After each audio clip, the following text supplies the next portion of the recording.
How's it going, everyone? It's Juan here from SwitchWatch, back with another review. Today is a game called Timespinner. Let's get into this one and see if it's worth your time and investment.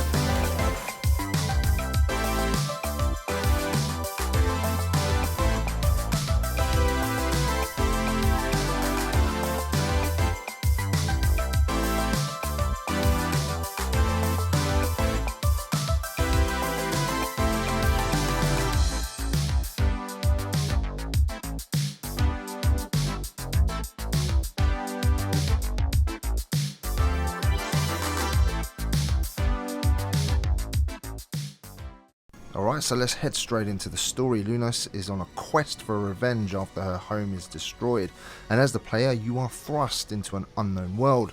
Using your powers to control time, you'll travel to the past to help save the future against the empire that killed her family.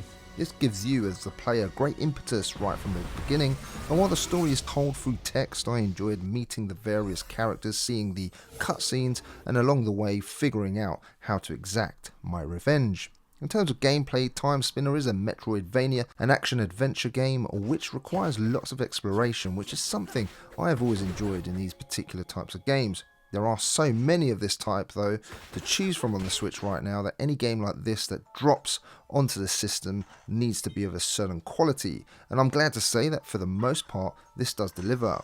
First of all, you can use a Timespinner to stop time for a few seconds, and this gives you the advantage of stopping enemies in their tracks while also using enemies as platforms when you stop them in midair.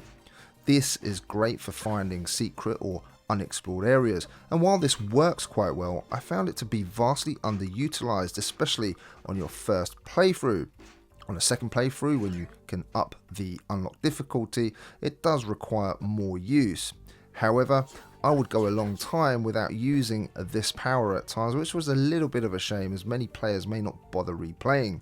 I felt that it was a little bit of an afterthought when it could have been a lot more interesting right from the start.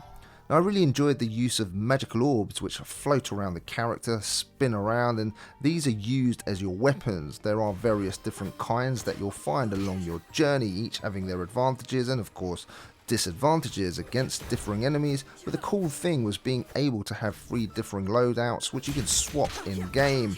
It's cool and it keeps things from getting too stale.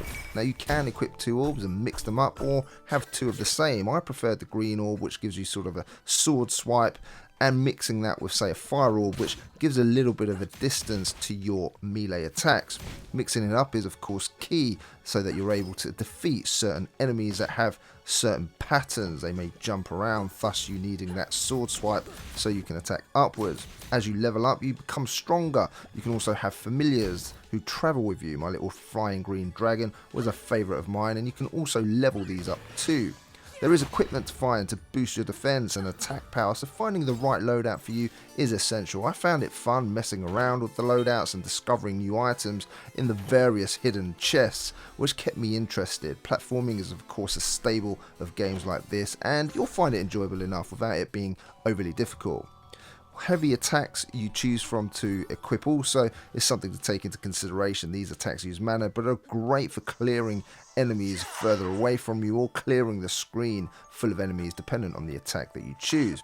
As you get further, new moves become available, allowing you to also explore previously inaccessible areas like a double jump for example. Sometimes you will get lost and there will be a bit of backtracking, but the game isn't so large that you ever feel like you're gonna get too lost here.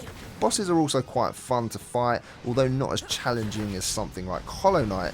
The game itself is not too difficult in any area, to be honest, and many will find that they can finish this in about 5 hours. Those who want to find everything will take between 10 and 12 or so. Many enemies do become pretty easy to read, and while this is true of many games, it felt here like something I had seen quite a few times before, but then that's maybe because I play a lot of platformers and Metroidvanias.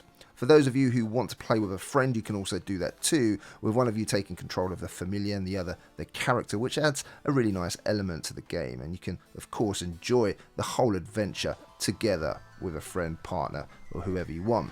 In terms of visuals and performance, Timespinner is another wonderfully created pixel art game. Again, there are already many of these on the Nintendo Switch, and one of my favourite has to be Celeste. This is also very good, but it's quite dark in places, not quite as detailed as some of the others I've seen. Nevertheless, it's a great effort, and the backgrounds do look really good, as well as the sprites. The areas are all visually distinctive from one another, and that's important in a game like this to keep it from becoming too stale or repetitive. I do find games though with borders on either side rather annoying, especially in this day and age. I can't get past it when playing in handheld mode. Fine just about on the big TV, but the real estate on the Switch is already small enough, and with not having the full screen utilised is a real downer for me. Performance is fine both in docked and handheld, so there were no issues there, but I wouldn't expect a game like this to push the Switch. Audio, where the game really shines, is in its music choice. Jeff Ball has brought us a gothic soundtrack and it really works here.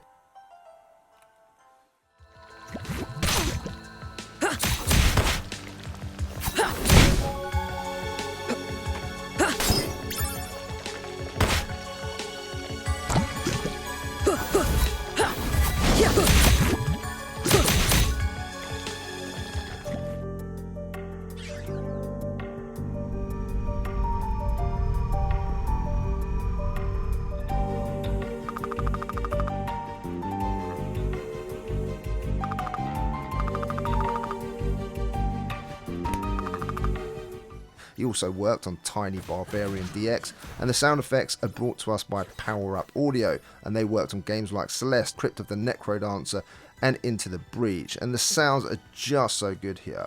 It's costly, but I do sometimes wonder what a little bit of voice acting in these games would have been like. Now, value, the game Timespinner in the USA is $19.99 and in the UK £14.99. It's good to know that the game has price parity with other consoles, and people have become annoyed when paying more on the Switch. It is good value. I enjoyed this game all the way through. There's enough enjoyment and length for it to be worth the investment, especially when there is also differing endings to enjoy, although you will have to really explore to discover all available paths here.